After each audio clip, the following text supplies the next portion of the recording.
विद्यार्थियों का स्वागत है हमारे चैनल एजुकेशन अड्डा बाय मी में। आज की इस वीडियो में हम आपके लिए लेके आए हैं 8th ग्रेड अभ्यास पुस्तिका भाषा। तो आज की इस वीडियो में हम डिस्कस करने वाले हैं चैप्टर पार्ट 6 भक्ति के पद। इसकी आगे की वीडियो में हमने जो आगे के पार्ट हैं उनके जो है आंसर अपलोड करें। अगर आप वो वीडियोस देखना चाहते हैं तो हमारे चैनल पर जाके देख सकते हैं। बढ़ते हैं आगे। बहुविकल्पी प्रश्न दिए गए हैं। पहला प्रश्न है, मात्रिक छंद दोहा में पहले, तीसरे और दूसरे और चौथे चरण विषम और सम चरणों में। विषम चरण कौन से हो गए? पहला और तीसरा। सम चरण कौन से हो गए? दूसरा और चौथा। में कितनी कितनी मात्राएं होती हैं? तो यहाँ पे होती हैं विषम चरणों में 13 मात्राएं और जो चौथे चरण होते हैं सम चरणों में, दूसरे और चौथे चरणों में 11 मात्राएं। प्रश्न दूसरा, चरणवार मात्राओं की दृष्टि से दोहा का विपरीत छंद कौन सा है? तो ये दूसरा प्रश्न है। इसका उत्तर रहेगा बी, सोरठा है वह छंद। ठीक है।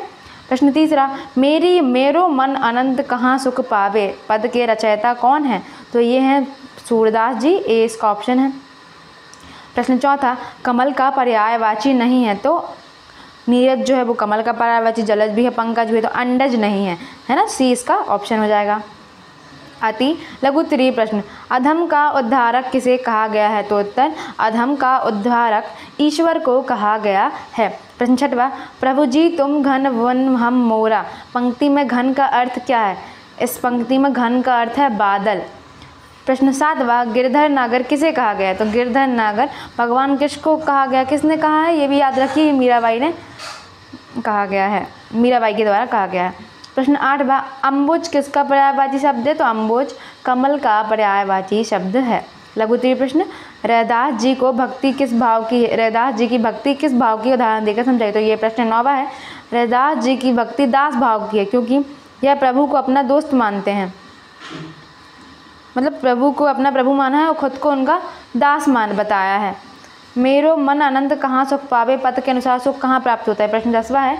तो उत्तर है, इस पद के अनुसार सुख भगवान श्री कृष्ण की भक्ति में ही होता है। प्रश्न 10वां, मेरो मन, अच्छा ये वही है ना। अगले क्वेश्चन बढ़ते हैं।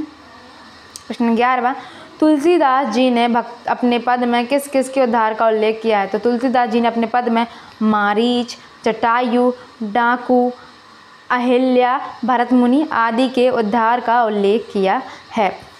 खर्चे नहीं कोई चोर न लेवे, तो चोर न लेवे दिने दिने सब बढ़त सवायो पद के संदर्भ में इस पंक्ति का अर्थ क्या है? तो इस पंक्ति का आशा है कि राम एक ऐसा धर्म है जो खर्च करने पर भी खर्च नहीं होता तथा ना ही इसे कोई चोरी कर सकता है, और यह धर्म दिन पर दिन बढ़ता ही जाता है। भक्त रैदास ने भगवान से अपना संबंध स्थापित करते हुए किससे अपने को जोड़ा है? तो रैदास जी ने भगवान से अपना संबंध स्थापित करते हुए कहा है कि यदि आप चंदन हैं तो मैं पानी हूँ, यदि भगवान बादल है तो मैं मोर हूँ, और आगे वह कहते हैं कि यदि भगवान बादल हैं तो मैं मोर हूँ। इस प्रकार रैदास जी अपनी दास भाव की भक्ति को प्रकट करते हैं। यहाँ पे मैं बादल हूँ, मोर, ये डबल हो गया, तो आप इसे एक बार देख लीजिएगा। आप इसे एक ही बार लिख लेना, ठीक है।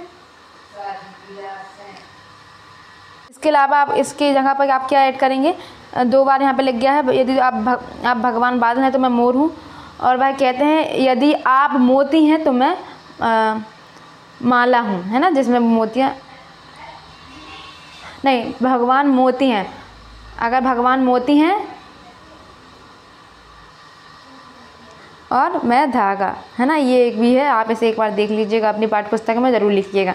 मेरो मन अनंत कहाँ सुख पावे पद की व्याख्या कीजिए। तो इस पद्यांश के माध्यम से तुलसीदास जी कहते हैं कि मेरा मन प्रभु के अलावा और कहाँ सुख प्राप्त कर सकता है, और कमल के समान नेत्र वाले श्री कृष्ण भगवान से कोई अन्य भगवान से श्री कृष्ण भगवान समान नेत्र वाले श्री कृष्ण भगवान से कोई अन्य भगवान नहीं है, कोई अन्य भगवान नहीं है। ऐसे देवता तो दुनिया में कोई नहीं है, ऐसा देवता दुनिया में कहीं नहीं है। यहाँ पे आप थोड़ा देख लीजिएगा। वह मूर्ख उसी समान है जो व्यास लगने पर मीठे सागर को छोड़कर फ्री की तलाश करता है।